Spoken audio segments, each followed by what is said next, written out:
Hello one and all, welcome to Seeing Through Glass. I hope you can hear me. I'm somewhere in the middle of France in a storm, like an actual legitimate storm. It's called Storm Benjamin. It is a French storm, so maybe we should call it Storm Benjamin. But yeah, I'm here in the Channel Stradale. It's not got a lot of soundproofing. It's windy, it's raining, it's really wet on the ground. Yeah, it's this noisy in this cabin. But bear with me if you can, because if you've been a long-time viewer of this channel, you're going to want to hear what I say next, I think. Well, the title's already given it away, hasn't it? But I started this channel back in September 2014, 11 years ago. Yeah, I'm feeling kind of old. But in October 2015, we're on a big road trip down to Monaco with fellow UK automotive YouTubers Shmee150, Paul from Supercars of London, and Seb Delaney. It ended up being quite a pivotal road trip. Firstly, because retrospectively, kind of was the peak of the supercar vlogger era. But more importantly for me, it really marked the start of my YouTube career. Up until that point, YouTube was just a side hustle for me, a bit of a hobby, a jolly. But I was so inspired seeing how Paul and Tim ran their channels as businesses, and it was such an amazing week. We were very creative, it was lots of fun. I was like, I want to do this. So I went home, wrapped up my business, and put 100% of my time and effort into Seeing Through Glass. And here I am, 10 years later, so I'm so glad I made that decision. But whilst that was one of many trips Paul, Seb, Tim and I did together, as time went on, life and various commitments got in the way, we travelled together less and we collaborated together less. I actually think the last time all four of us spent any meaningful time together and appeared on camera all together was probably like 8 or 9 years ago. But that all changes today, because yes, the band is back together.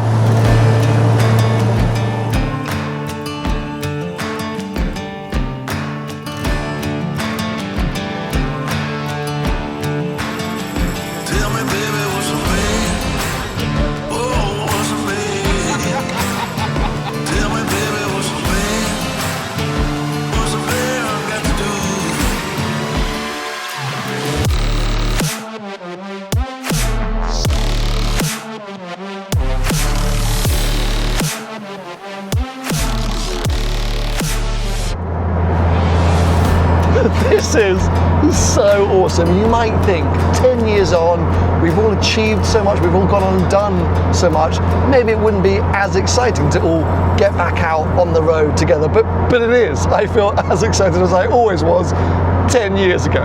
Now I'm aware by this point you may have seen some of the content on the other guys' channels already from this trip, but in case you haven't, Tim, Shmee150, is here in his new to him 458 Speciale, which is mega and kind of cool because that car is 10 years younger than my car.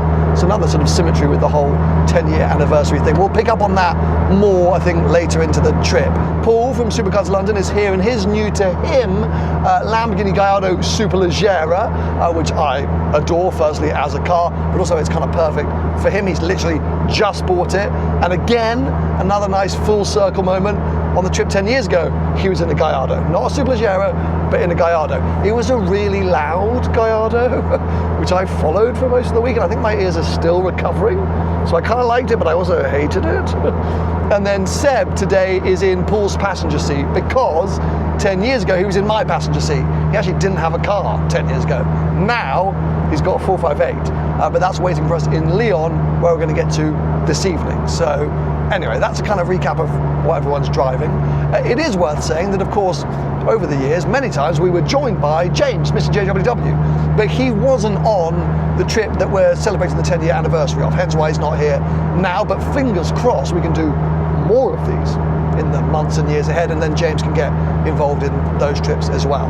Now, if you are a long-term viewer, if you've been here since those glory days, you'll know that I often kickstart these kind of big road trips with a walkie-talkie Q&A. And that's because day one, it's usually a little bit boring. We're just kind of getting miles under our belt to get down to the good roads and the good weather. So whilst we munch the miles, I give you all the opportunity to ask us questions, and then I put them to the other guys via a walkie-talkie. So yeah, I'm bringing that back. And that's what we're going to do right now. We're going to dive straight into it and try and answer the most asked question why did it take us so long to do this? That's a good question. Why did it take us so long to do this? I think it's one of those timing, right? Everything just had to come together. If you go back to about 5 years ago, the world was in shutdown. You couldn't really do anything fun. So to get to a point where we could do a reunion, get together, took us all being in the same place, took us all being, I guess, with cars that we wanted to do such a thing. I echo what Tim says. Same, yeah, and I was too young. My parents wouldn't let me out of the house again for that long. I was going to say, we had to wait for Seb to finish school before we could do it again. Okay, so next up, we've got a question that says, the fondest memory from one of the past trips. I think it's quite hard to pick like one thing, isn't it? Because over the years we've done, well, this drive, we had the whole period that followed this, Abu Dhabi F1, hanging out on the yachts. It's like, how do you pick one moment? Can I give you two really quickly? One would be Sam, when we took two McLarens to the top of a volcano together. That was a really fond memory, just unbelievable. I mean, one of the most beautiful things I've seen in my whole life. And the second one would be Paul doing the worm through a nightclub in Monaco. That was another highlight. I had forgotten that. My standout might be going around the water park in Dubai, and I think, did Seb fall in love with somebody? And we tried to ask our followers to find out who she was. I remember that. Now quite a popular trend on TikTok. We were sort of ahead of our time, but also was quite incredibly sort of creepy and stalkery now that we think about it. Oh, that was funny. Which car that the others have owned has been your favourite over the last 10 years? So not of this trip, because we've already established that Seb hates my car. Cheers, Seb. You haven't actually got a car today, so I'll kickstart because I keep making everyone else go first. Tim, maybe the Ford GT. Paul, I wonder whether it was the AMG GT that I liked the most, because we did some adventures together with that. I obviously hated your first Gallardo, so I'm a little bit nervous to see you back in one today. Mainly for my ears, which have only just recovered from the last one. And Seb, the Red Lotus. This is really difficult, isn't it? Like, favourite of the cars. I mean, I'm sitting here staring at the back of a Challenge Stradale right now, which obviously I recently drove through a tunnel, and that's a sound and a feeling that will never leave me. I remember Seb's OG Lotus and obviously crazy things back then. From Paul's side, oh goodness me, just a whole load of blown eardrums. I'm trying to think of which is the favourite. It sounds like none of them were your favourite. He just doesn't like any of the cars you've had. Sam, your original 360, as cool as your Challenge Stradale is, and of course it's your dream life car, but following you into Monaco through those tunnels was quite an emotional moment, seeing you do that in your first Ferrari. So I would have to say your 360, your original one. From Tim, SLS Black Series, and with Seb, probably his yacht. The boat, of course, the boat. I guess that's out there now. I hadn't spoken about that online, but... I'm just going to quickly interrupt the Q&A because I want to talk to you about the watch that I'm wearing in this video. It's actually from a friend of mine's company called Block. He has very kindly sponsored this part of the video, which has helped to make this whole OG car YouTuber trip happen, so we should be very grateful to him. Now, Block watches are predominantly aimed at kids. It's all about helping kids to tell the time. So for example, on the actual sort of face of the watch, rather than traditional numbers on a sort of 24-hour dial, the numbers are sort of slightly offset and in blocks. That's because it means that the hour hand is always within the relevant hour block. You can glance at it and go, oh, the hour hand is in the 7 block. That must mean it's 7 something, 7:10, 7:15, 7:20. But the feature that I really like, and actually I've been using, is the bezel on the outside, which is movable, and again is divided into blocks. You've got a 5, 10, 15 or 30-minute block, and it's a really good visual representation of that time. So on a day like today, where, you know, time is a little bit tight, we're pulling over somewhere, Tim's like, oh, you've got 5 minutes to get your shots, guys. We're going to the petrol station, it's like, guys, let's not be longer than 15 minutes. I can literally move that bezel, line it up with the minute hand, and give myself a visual kind of cue as to that 15-minute time window. It makes things easier when I'm in a rush, even when I'm traveling. It's just made, I don't know why, there's something about the visuals of it that I'm not someone that's ever struggled to tell the time. But for some reason, this watch just computes a lot quicker. They're super well made, Swiss movements, but they are also so sturdy because they're initially designed for kids. They can take abuse. So on a day that's a day where it's windy, it's rainy, I'm jumping in and out of the car, I'm grabbing stuff out of my bag, I don't have to worry about this thing. I know it can take it. You can change the straps really easily, loads of fun colors and designs, they really pop. Again, someone like me who loves my watches, it's really nice to wear something different. So if you want to help your kid or yourself tell time quicker and easier, go check out Block. If you're looking to add just a fun, well-made, easy watch to wear to the collection, go check them out as well. But as I say, let's all be grateful to Block and to Neil for sponsoring this video to help make this mad throwback trip happen. For now, let's get back to that Q&A.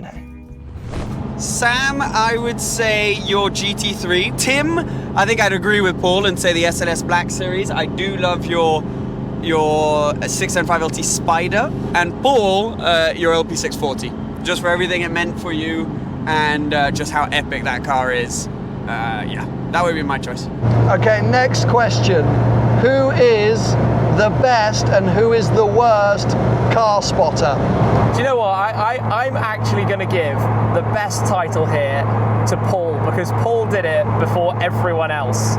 I am going to come in with who I think is the worst car spotter, and he is sat next to me because the amount of cars he must miss, even though he lives in central Monaco, is a joke. Well, that's a recent thing though. Yeah, but even still, like... And in terms of the best, I mean, I would pass the baton back to Tim. I would say, to start it off with the worst, I would say Sam. Just because I think you've probably done the least. And then the best, I would say Paul, who's next to me, because he's been doing it for so... He used to ride a steam train into London to be able to go car spotting. He's been doing it for so long. I have to, just based on my own experience, give the crown to Paul, and I'll point out two very specific examples. Firstly, when we were sitting around at about 10 p.m. at night. He's going to say 9:18. Near the tunnel of Monaco, and all the way down the other end of the port, or wherever we were, it must have been half a mile, some headlights appeared for 2 seconds, did a U-turn and disappeared again. And Paul went, "That's a 918 Spider." We walked down there and yep, it was a 918 Spider. And then secondly, during the Monaco Grand Prix, when we found out Lewis Hamilton was out in his Zonda, the other end of town, and Paul made me camp outside his apartment for 3.5 hours for the hopes of seeing the car. And it was only because I begged and pleaded Paul to leave that we actually went home. I think he would have stayed there all night if he could. And that determination for me gives him the crown. Who would you say of the four of us has changed the most in the last 10 years? Well, I think we'll probably all agree that Seb has changed the least. He's basically the same as he was. I'm going to say you, Sam. You've changed the most. Sam becoming a father is probably a fairly significant change from our mid-20s 10 years ago. So I would give the crown to Sam. And Seb has somehow managed to look younger in 10 years, which I don't really know how. Do we think we will all still be doing this in another 10 years? That is a really interesting question, because I think if you had asked us 10 years ago if we thought we would still be doing this now, I think we would have all said no. I think we would have all thought that 10 years on that wasn't going to be a thing. But I actually think now, for all of us, whichever direction we end up going, we all love making videos, sharing cars, inspiring people, entertaining people, and we would probably all choose to keep doing it, wouldn't we? I think so. I think, you know, we've all... It's just such a big part of our lives now that I definitely think that one way or another, under one form or another, we'll still be doing this, sharing our passion for cars. Hopefully still able to maybe do another 10-year reunion, I don't know. But yeah, in the same way as, you know, it's easy to feel like 10 years is a really long way away, and of course many things will change. I also think that we'll kind of stay true to what we've enjoyed doing this whole time, and what's been keeping us going this whole time. I think for me the biggest thing is I would happily be doing this in 10 years, whether we're filming it or not. As in, I think that side of it, I know no matter what, I would love to still be doing road trips, like obviously all together, independently, like just like go on a trip with Paul, go on a trip with Seb, go on a trip with Tim. Like I just love doing these adventures, and yeah, I would love to be able to still be filming it and capturing it, but in general, these are some of my favourite memories, aside from them just being work trips. Okay, we're going to end on a nice philosophical one. Which is, if you could go back today and give some advice to you 10 years ago, driving down to Lyon ahead of a adventure into Monaco, what advice would you be giving to yourself? What would you be saying? I'm going to steal Tim's, which is buy Bitcoin. Well, I am ecstatic to be on the road with all of you again, and obviously we've got an awesome few days ahead. So thank you for participating in another Walkie-talkie Q&A. Let's try and make it not another 5 years until we do one of these, either physically or virtually. But drive safe, and I'll see you at our hotel this evening.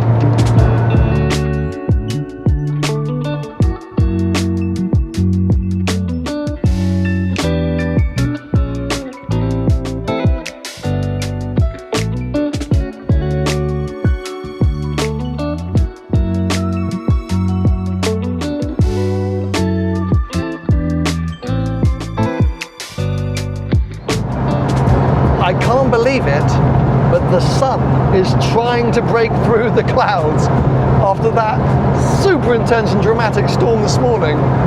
I'm ecstatic to see sun, and it feels like is it prophetic fallacy?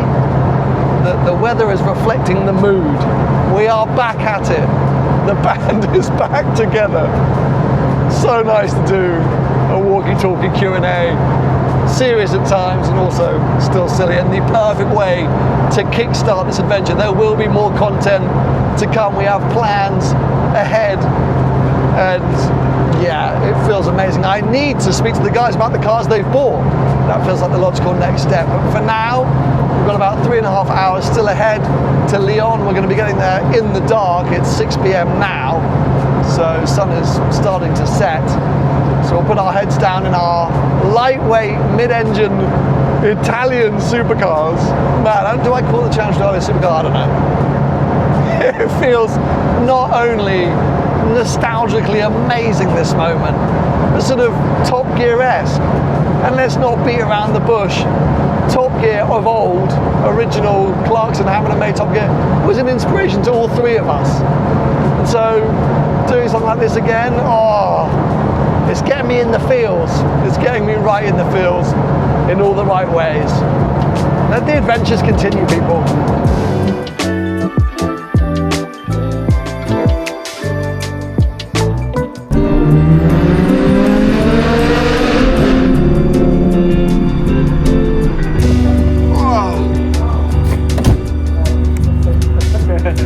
Well, we made it. Yeah. Just about. It was terrifying at stages. With the rain. How is your car so clean? Because it's the colour of dirt. It's not bad. Actually, my car's quite clean as well. Because we drove through real muck and grime. And Well, it's been so much that it washes the car off, doesn't it? it does actually. I'm quite happy about that. Because it's dry now, and we're expecting nice weather as of tomorrow. If you're wondering where Paul is, don't worry, his Lambo hasn't broken down. He is our Captain Slow, so he has not made it just yet. We have arrived. We're estimating 20 minutes ahead of him, right? What time is it? It's got to be something like that. So it's UK 10 to 9, so yeah. We left them 2 hours ago. We left him 10 hours ago. 2 hours ago, and we've been going quicker. We've been going Ferrari pace. Yes. What are you saying about Lambo drivers? Well, more about Paul drivers. Anyway, we are back at the Sofitel again, continuing to retrace the steps from 10 years ago. This is exactly where we stayed overnight. Oh, I hear something. You know, last time we pulled up that side though. Okay, so these are the things that you remember that I don't. Anyway, yeah, Ferrari crew are here, and now we'll wait for Paul before we all pass out and start again tomorrow. How's the chat been? My back is horrible. I know that's not what you're asking, but that's the only thing I can think of right now. But the chat's been fine.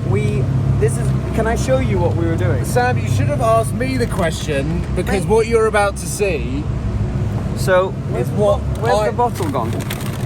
Where's my instrument? Oh God, there's a traffic jam. It's all kicking off. I had a bottle like this, and he had to guess what song I was doing. So, like, an example would be.